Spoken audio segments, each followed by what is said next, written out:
Hi and welcome back to my channel. Today I have Alien 3, written by Alan Dean Foster and based on the screenplay by David Giler, Walter Hill and Larry Ferguson, with the story by Vincent Ward. So I probably think it's fair to say that this movie is considered the black sheep of the trilogy, and probably the quadrilogy as well, but I will come around to Alien Resurrection at another point. As you can see, this is another one of my battered and bruised, dog-eared paperbacks, published by Warner Books, as most novelizations were at one point, especially those by 20th Century Fox. This one was published in 1992.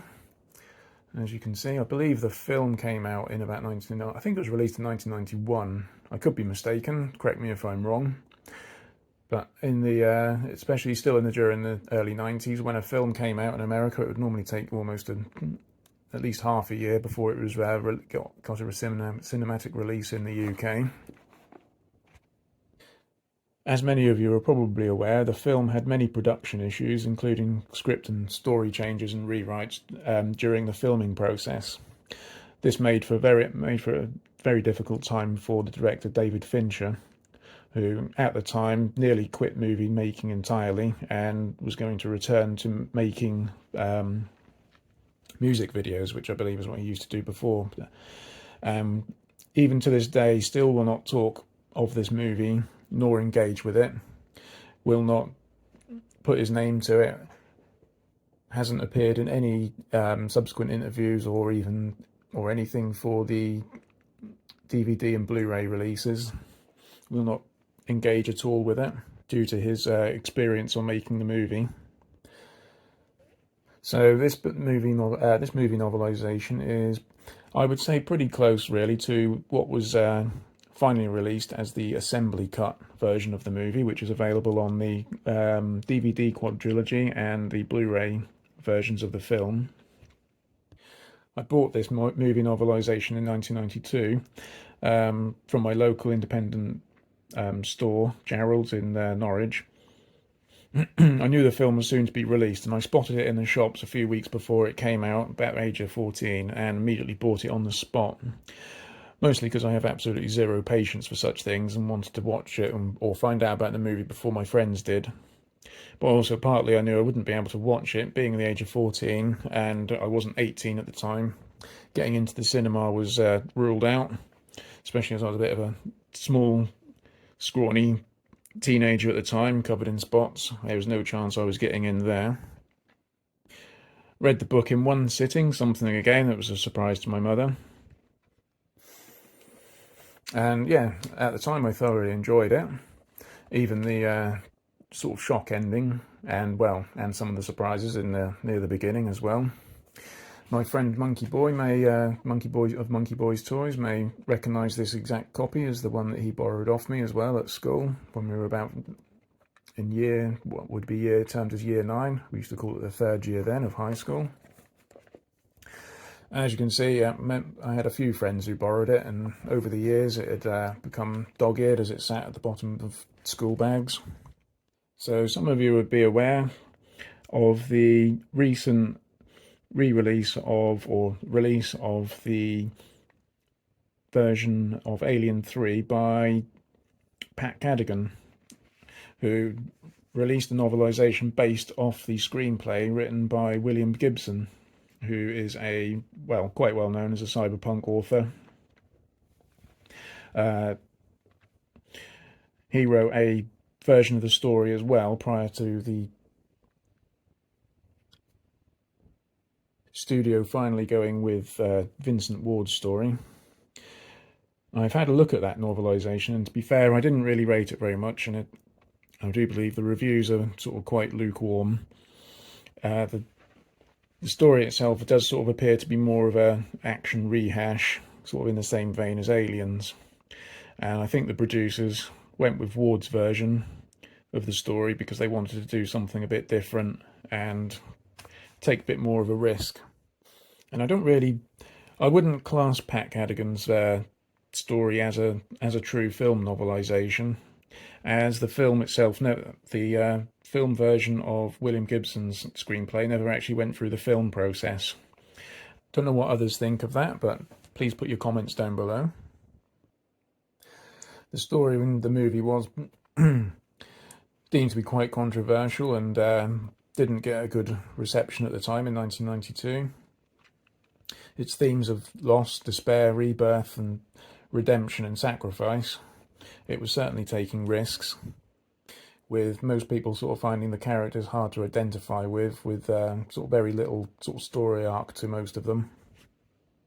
And Alan Dean Foster himself was quite bitter about, as were many other fans at the time, at how the story went, with the death of two likeable characters. You could say it was a brave move by the producers and the studio, which some would say did well. I would say it also spectacularly backfired as well, despite the fact that I do regard it as one of my favourite films of the quadrilogy. Compared to his previous novelisations, it did appear to me that Alan Dean Foster did a less than equal job with this book, and it sort of comes in at about sort of 20 pages less than the other two novelisations, and seemingly sort of seems to sacrifice the sort of character building and padding out that he would normally put in to make it a more rounded novel. Needless to say that Alan Dean Foster disliked the Vincent Ward story and found Newt's death specifically disagreeable. And so in one of his first early drafts of the novelisation, he did try and rewrite the story slightly so that instead of having Newt die, that she was instead kept inside the cryopod during a malfunction and keeping her in stasis throughout the book.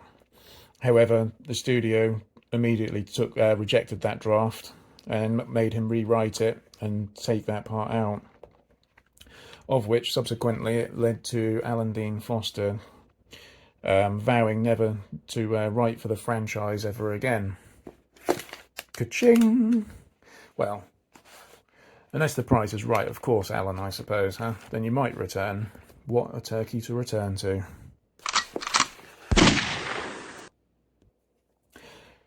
I may do another video at some point in the future discussing the best way to, or when to read a movie novelisation.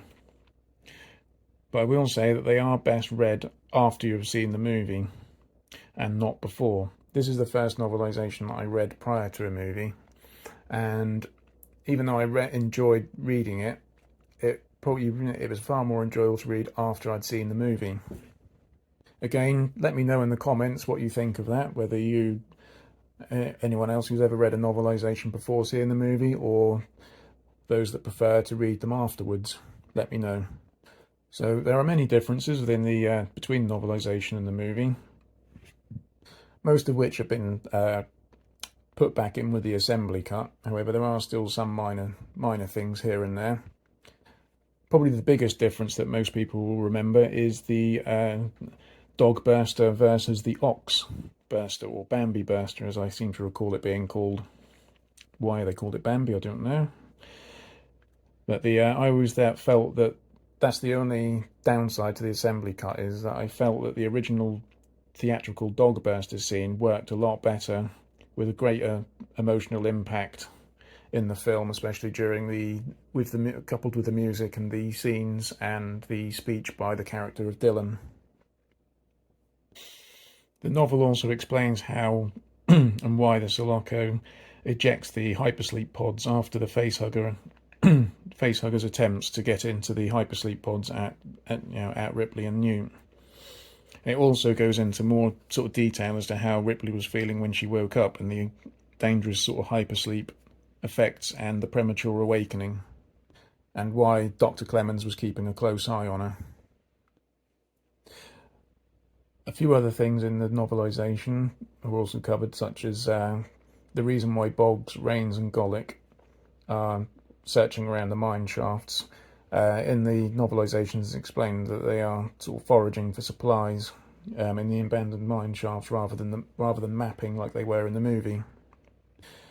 The tension between Harry Andrews and or Superintendent Andrews and Dr. Clemens is also well done, and with expanded dialogue from the script as well, and it's particularly well played out between the two of them. Also in the novelisation, Ripley also suspects that she's got an alien inside her, and knew or suspected when the previous alien runner's behaviour after the death of Clemens. Unlike the movie, where she was genuinely shocked to discover that she was carrying a queen inside her. Dylan's death also differs as well in the novelisation.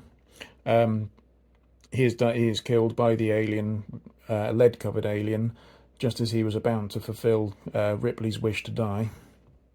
And at the end of the book, the final scene is rushed, probably in a sort of tantrum by Alan Dean Foster in his last little parting shot. The final scenes in the movie all take place on one page, all rather abruptly and suddenly, which in one sense did add to the added to the shock factor of the conclusion of the story. But I myself found it wrapped up a little bit too quickly, with sort of very little expansion on the end, or what happened to the character of Morse. So there you have it. I would say my final verdict is this novelisation is far better than the theatrical cut, and I would probably say it's about the same as the assembly cut in terms of enjoyment. However, I felt as though it probably could have been a lot better if Alan Dean Foster was more on board with the story, and more willing to engage in the writing process. So I'll leave you to leave some questions or comments at the bottom. So tell me what you think. Are you a fan of the ox or the dog? And is this story by Vincent Ward, is this a film misunderstood, or is it the disappointment that everyone claims it to be? Thank you very much. Like and subscribe if you enjoyed, and I'll see you again in the future. Thank you very much.